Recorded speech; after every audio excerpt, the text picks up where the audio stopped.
والصلاة والسلام على رسوله الكريم محمد وعلى آله وأصحابه أجمعين. أعوذ بالله من الشيطان الرجيم. بسم الله الرحمن الرحيم. ولا تعجبك أموالهم وأولادهم إنما يريد الله أن يعذبهم بها في الدنيا وتزهق أنفسهم وهم كافرون. صدق الله العظيم. میزان گرامی، السلام علیکم ورحمۃ اللہ وبرکاتہ. ہم سورہ توبہ پڑھ رہے ہیں، اس کے بعد آج سورہ یونس اور اس کے بعد تھوڑی سی سورہ ہود. میں نے جو آیت تلاوت کی ہے اس کا ترجمہ یہ ہے کہ اے نبی صلی اللہ علیہ وسلم، آپ کو اہل دنیا کے اموال، ان کی جائیدادیں اور ان کی کثرت اولاد دل کو نہ لبھائے. انما یرید اللہ، بات یہ ہے کہ اللہ تعالیٰ نے تو یہ ارادہ کیا ہوا ہے ان یعذبہم، کہ ان کو عذاب دے، بہا، اس جائیداد کے ذریعے سے، اس اولاد کے ذریعے سے، فی الدنیا، دنیا میں. اللہ تعالیٰ کا پروگرام یہ ہے کہ ان اہل دنیا کو، کفار کو، فاسقین اور فجار کو اس جائیداد کے ذریعے اور اس اولاد کے ذریعے سے اس دنیا کے اندر ہی عذاب دے دے. وَتَزْهَقَ أَنفُسُهُمْ وَهُمْ كَافِرُونَ، اور ان کی جب جان نکلے تو کفر کی حالت میں، ناشکری کی حالت میں نکلے.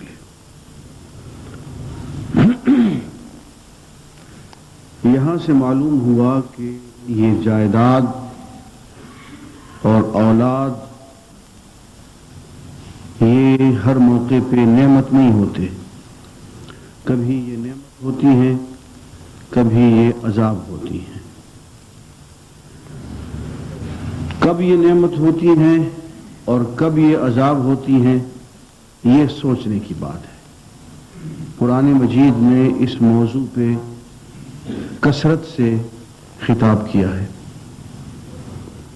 اس ساری آیات کو سمیٹتے ہوئے میں چند جملوں میں ایک بات عرض کرتا ہوں، اس کو ذرا غور سے سن لیں. اگر تو زندگی گزارتے ہوئے انسان کی زندگی کا اصل مقصد اللہ کی ذات ہو، اصل منزل اللہ کی ذات ہو، اللہ کا رسول ہو، جہاد ہو، تو اس کو جتنی بھی جائیداد ملے گی، جتنی بھی اولاد ملے گی، جتنی بھی شہرت ملے گی، جتنی بھی عزت ملے گی، سب انعام ہوگا، سب نعمت ہوگی، وہ اللہ کی طرف سے ہوگی. اور اگر زندگی گزارتے ہوئے انسان کی پہلی ترجیح، اس کا اصل مقصد، اس کی اصل منزل اللہ کی ذات نہ ہو، بلکہ یہی جائیداد ہو، یہی اولاد ہو، یہی شہرت ہو،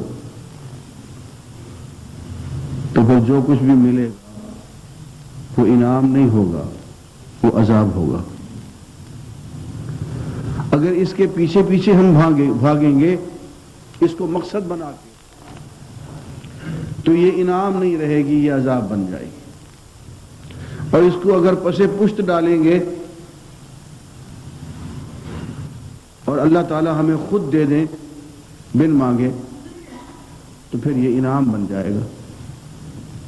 حضور اکرم صلی اللہ علیہ وسلم کی خدمت میں ایک شخص آیا، اس نے کہا یا رسول اللہ، وہ فلاں صوبہ جو ہے اس کا گورنر اب کوئی نہیں ہے، مجھے وہاں کا گورنر بنا دیجئے. آپ نے فرمایا وہ شخص جو اس قسم کے عہدوں کو طلب کرے، ہم انہیں یہ عہدے نہیں دیا کرتے. اور فرمایا کہ دیکھو یاد رکھو اگر عہدوں کے پیچھے بھاگو گے تو پھر یہ عہدے تمہارے لیے فتنہ، آزمائش اور عذاب بن جائیں گے، اور تمہاری کوشش پہ، تمہاری طلب پہ اگر تمہیں یہ عہدے، یہ وزارتیں، یہ عمارتیں، یہ ریاستیں، یہ صدارتیں اگر ملی تو اللہ کی مدد اور نصرت اور تائید نہیں ہوگی، تمہیں تمہارے نفس کے حوالے کر دیا جائے گا، ٹھوکریں کھاتے پھرو۔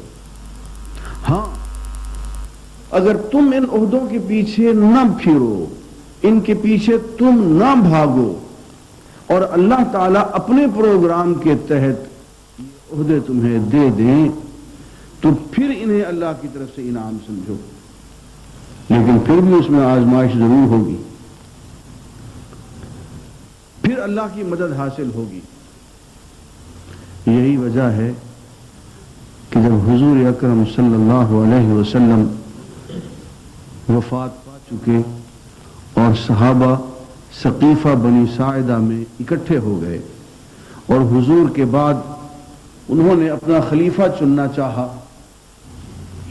تو حضرت ابو بکر صدیق رضی اللہ تعالی عنہ نے حضرت عمر فاروق رضی اللہ تعالی عنہ کو نامزد کہ اس شخص کو حضور کے بعد خلیفہ بنا دو، اور حضرت عمر کے فضائل بیان کیے کہ یہ وہ شخص ہے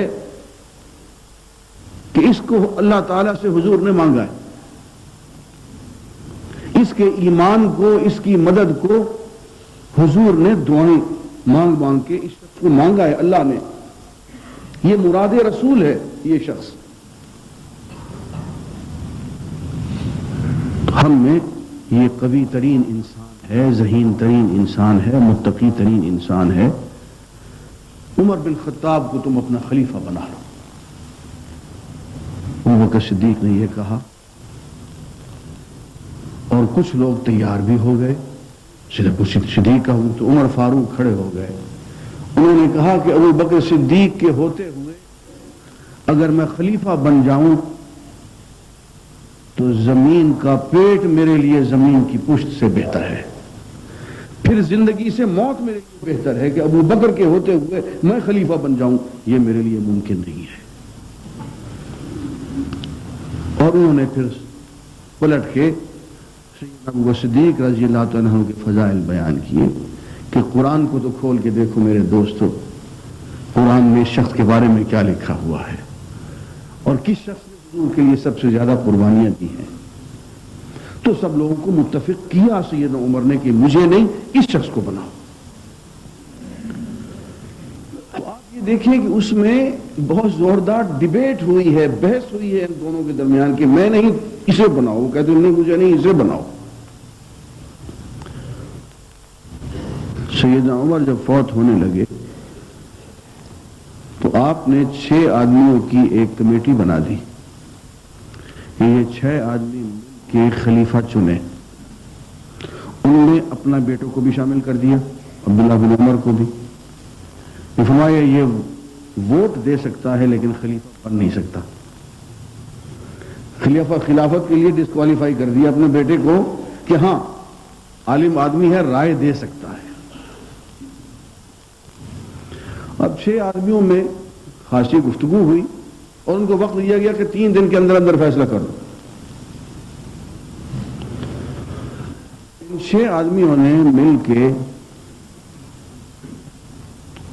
ایک نے کہا کہ بھئی میں اس کو تو سیدنا عمر فاروق نے ڈسکوالیفائی کر دیا اور میں اپنے آپ کو خود ڈسکوالیفائی کرتا ہوں۔ کتنے رہ گئے جی؟ باقی 4 رہ گئے۔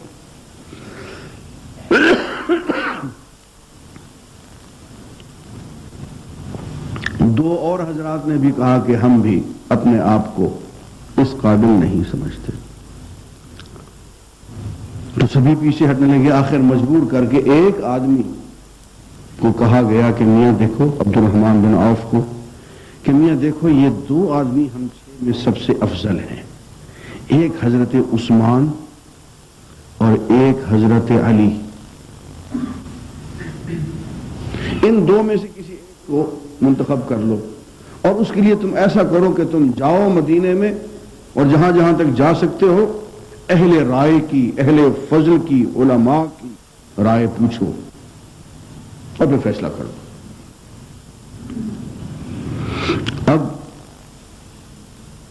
سیدنا علی نے عبد الرحمن بن عوف سے کہا کہ عبد الرحمن بن عوف دیکھنا، بڑی آزمائش کی بات ہے، حق کا ساتھ دینا۔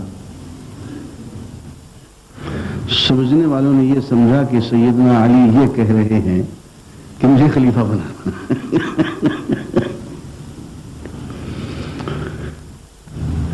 سمجھنے اپنی سمجھ ہے نا جی، اپنی اپنی ذہنیت ہے۔ سمجھنے والوں نے یہ کہا کہ حق کا ساتھ دینے کا مطلب یہ ہے کہ دیکھو خلافت کا حقدار میں ہوں، پہلے بھی تم نے مجھے مروایا ہے، 2-3 مرتبہ نہیں بننے دیا، اب میری باری آئی ہے، خدا کے لیے مجھے خراب نہ کرنا، مجھے خلیفہ بنوا چھوڑنا۔ لیکن یہ بات اس وقت سمجھ میں آتی ہے جب ایک اور واقعہ سمجھ میں آ جائے۔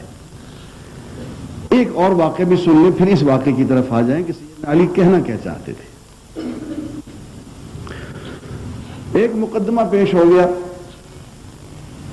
حضرت علی چونکہ مجلس شورا میں تھے، حضرت عمر کی خلافت کے زمانے میں سب سے زیادہ رائے، سب سے زیادہ مشورہ حضرت علی کا چلتا تھا۔ حضرت عمر کہتے تھے کہ لولا علی لہلک عمر، یا علی نہ ہوتا تو عمر تو ہلاک ہو گیا ہوتا۔ تو یہ اپنے حکومت کے معاملات کو نپٹا رہے تھے بیٹھے ہوئے کہ وہ مقدمے کی کارروائی شروع ہو گئی۔ آگے لوگوں نے کہا یہ تو ایک مقدمہ ہے اور یہ اس میں مدعی اور مدعا علیہ جو ہیں وہ تو حضرت علی اور ایک یہودی، ان کا آپس کا مقدمہ ہے۔ تو حضرت عمر نے کہا کہ یا ابا الحسن مع ذاک الیہودی، حضرت علی سے کہا کہ اب تم مقدمے کی جو پیروی ہو رہی ہے تو تم بھی آگے کٹہرے میں کھڑے ہو جاؤ سامنے، ابو الحسن تم بھی سامنے کھڑے ہو جاؤ۔ تو حضرت علی کا چہرہ لال ہو گیا یہ بات سن کے، غصہ آ گیا۔ مقدمے کی کارروائی ختم ہو گئی، جو بھی تھی لمبا قصہ ہے۔ حضرت عمر نے کہا کہ علی ایک بات بتاؤ، جب میں نے تمہیں کھڑا ہونے کو کہا تھا تو میں نے تمہارے چہرے پہ ناگواری کے اثرات محسوس کیے تھے، تمہیں کچھ غصہ آ گیا؟ انہوں نے کہا جی ہاں بہت غصہ آیا۔ وہ کس بات پہ غصہ آیا؟ انہوں نے کہا امیر المومنین آپ نے انصاف نہیں کیا۔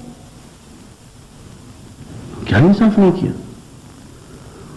انہوں نے کہا کہ عدالت لگ چکی تھی، اس عدالت میں آپ نے جب مجھے پکارا ہے تو ابو الحسن کہہ کے پکارا ہے، اور کنیت سے پکارنا جو ہے وہ محبت کی علامت ہوتی ہے اور بے تکلفی کی علامت ہوتی ہے۔ یہ عدالت تھی، یہ آپ کا چبارہ نہیں تھا۔ بات سمجھ میں آئی یا نہیں آئی؟ وہ سمجھے کہ غصے اس بات پہ ہو رہے ہیں کہ مجھے کھڑا کیا گیا ہے، اور وہ اس بات پہ ناراض ہو گئے ہیں کہ مجھے یا علی کہہ کے کیوں نہیں پکارا، یا ابو الحسن کیوں پکارا ہے، محبت پیار سے کیوں پکارا ہے مجھے۔ جب عدالت لگ گئی تو سب برابر ہیں، کیا یہودی ہو، کیا حضرت علی کرم اللہ وجہ ہو۔ امیر المومنین یہ عدالت کے آداب کے خلاف ہے کہ آپ مجھے کنیت سے پکاریں اور عدالت میں آپ رشتہ داریوں سے مجھے پکاریں۔ وہاں سیدھا سیدھا آپ کو عدل کے تقاضوں کو پورا کرنا چاہیے۔ جناب بالکل یہی بات ادھر بھی ہے۔ عبد الرحمن بن عوف بھی تاجر تھے، سیدنا عثمان بھی تاجر تھے، تاجروں کی آپس میں کھٹپٹ ہوا کرتی ہے۔ عبد الرحمن بن عوف کی جو دوستی سیدنا علی کے ساتھ تھی وہ عثمان غنی کے ساتھ نہیں تھی رضوان اللہ تعالی علیہ اجمعین۔ کہنے کا مطلب یہ تھا کہ میری تمہاری دوستی ہے، اس کے ساتھ تجارت کی آپس کی رقابت ہے، کہیں اس خیال میں آ کہ حق کا ساتھ نہ چھوڑ دینا، کیونکہ تم ان خلیفہ بنا کے پھنسا نہ دیں۔ لیکن ہم لوگ چونکہ دنیا دار ذہنیت سے مارے ہوئے ہیں، اس لیے ہم ان باتوں کو سمجھ نہیں سکتے۔ حضرت علی تو سبحان اللہ بہت بڑی ذات ہے۔ شیخ عبد القادر جیلانی کو سلطان سندھ نے اپنے آدھی سلطنت دے دی کہ حضرت یہ آدھی سلطنت میری آپ سنبھال لیں، تو اسی رقعے کے جواب میں 2 شعر لکھ کے بھیج دیے کہ چوچک سنجری رخ بختم سیاہ باد در دل بود اگر حوث ملک سنجرم زانگاہ کے یافتم خبر از ملک نیم شب من ملک نیم روز بیک جو نمی خرم کہ بادشاہ سلامت آپ کی سلطنت آپ کو مبارک ہو. جیسے آپ کا یہ کالے رنگ کا چتر شاہی ہے چھتری ہے ویسے ہی میرا بخت اور میرا نصیب بھی کالا اور سیاہ ہو جائے اگر میرے دل میں کبھی آپ کی اس بادشاہت کی اور سلطنت کی کبھی خواہش دل میں پیدا ہوئی ہو. بات یہ ہے کہ جس دن سے مجھے آدھی رات کی بادشاہت نصیب ہو گئی ہے تہجد کی نعمت نصیب ہو گئی ہے تمہاری بادشاہت تو کیا میں ملک روز کو ایک جو کے بدلے لینے کو تیار نہیں ہوں. اور یار حضرت علی کی بات کرتے ہو ادھر آؤ ان کے جو غلاموں کے غلام ہے شیخ عبد القادر جیلانی ان کا حال دیکھ لو. اور وہ تو بہت بڑے لوگ تھے بھائی اس دور کی بات میں تمہیں کرتا ہوں.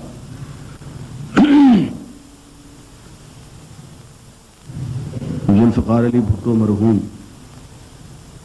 میں تکلفاً کہہ رہا ہوں کہا جاتا ہے اس لیے کہہ رہا ہوں